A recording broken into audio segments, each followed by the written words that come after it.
अस्सलाम वालेकुम viewers, hope you all are well. तो जी आज हम जिस टॉपिक के ऊपर डिस्कशन करने वाले हैं वो है मॉलिक्यूल्स। तो सबसे पहले हम चेक करते हैं इसके लर्निंग ऑब्जेक्टिव्स।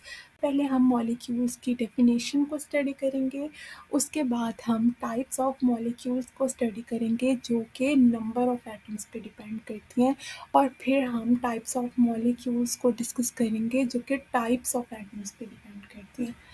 तो सबसे पहले हम डिस्कस करते हैं इसकी डेफिनेशन को। A molecule is the smallest unit of a substance that is formed by the chemical combination of atoms. किसी भी सब्सटेंस का जो स्मॉलेस्ट यूनिट होता है वो मॉलिक्यूल कहलाता है। अब मॉलिक्यूल की फॉर्मेशन किस तरह होती है कि जब दो या दो से ज़्यादा एटम्स एक दूसरे के साथ केमिकली रिएक्ट करते हैं, एक दूसरे के साथ केमिकली कंबाइन होते हैं, तो उसके नतीजे में मॉलिक्यूल्स की फॉर्मेशन होती है। ठीक है, आप मॉलिक्यूल्स की ये कुछ एग्जांपल्स देख सकते हो, जैसे वाटर है, यहाँ पे क्लोरीन है, मीथेन है, ग्लूकोज है, ऑक्सीजन है और कार्बन डाइऑक्साइड। ये सारे मॉलिक्यूल्स हैं क्योंकि ये दो या फिर दो से ज़्यादा एटम्स के मिलने से बने। ठीक है, नेक्स्ट है types of molecules depending upon the number of atoms. अब जो हम टाइप्स को डिस्कस करने वाले हैं ये एटम्स के नंबर्स पे डिपेंड करेंगी। ठीक है, तो सबसे पहली जो टाइप है वो है mono atomic molecule. A molecule consisting of only one atom is called mono atomic molecule. Mono का मतलब भी वन होता है, ठीक है, सिंगल होता है। अब ये एक ऐसा मॉलिक्यूल है जो सिर्फ एक एटम के ऊपर डिपेंड करता है, तो वो कहलाता है मोनो एटॉमिक मॉलिक्यूल। अच्छा, अब यहाँ पे एक क्वेश्चन अराइज होता है कि हम पीछे डेफिनेशन में तो ये पढ़ चुके हैं कि जो मॉलिक्यूल होता है वो दो या फिर दो से ज़्यादा एटम्स के मिलने से बनता है, मतलब मिनिमम रिक्वायरमेंट टू एटम्स होता है।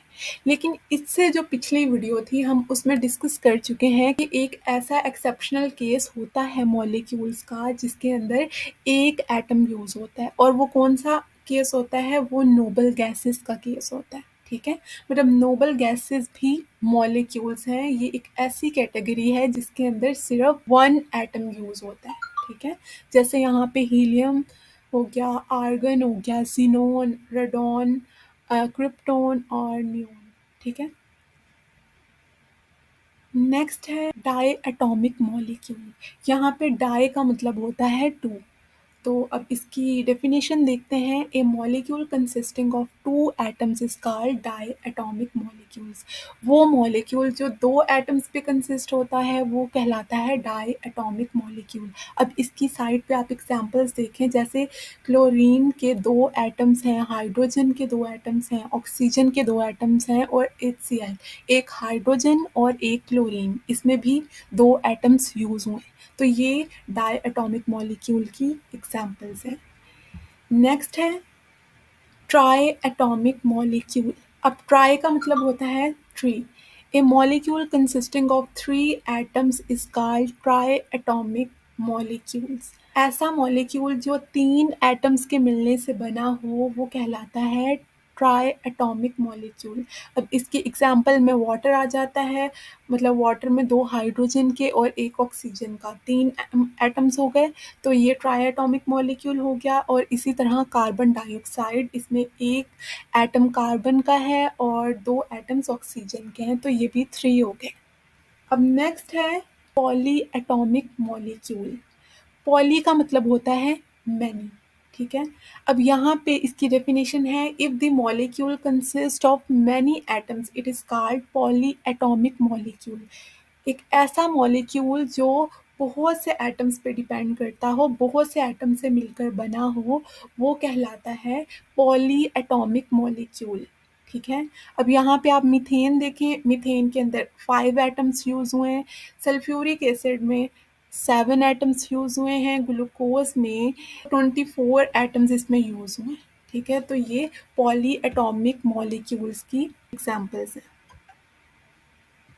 नेक्स्ट है types of molecules depending upon types of atoms.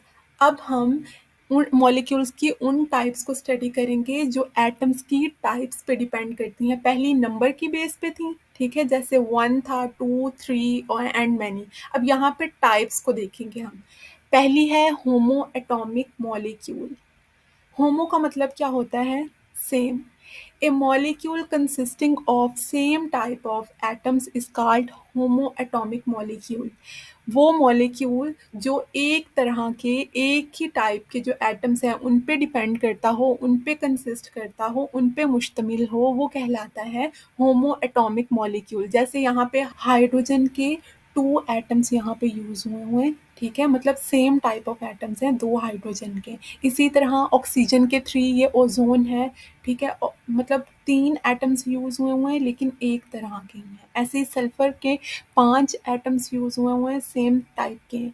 और इसी तरह P4, इसके भी 4 एटम्स यूज़ हुए हैं और सेम टाइप्स ऑफ एटम्स हैं, ठीक है। तो ये सारी होमो एटॉमिक मॉलिक्यूल की एग्जांपल्स हैं। नेक्स्ट है हेट्रो एटॉमिक मॉलिक्यूल। हेट्रो का मतलब होता है different. A molecule consisting of different types of atom is called hetero atomic molecule.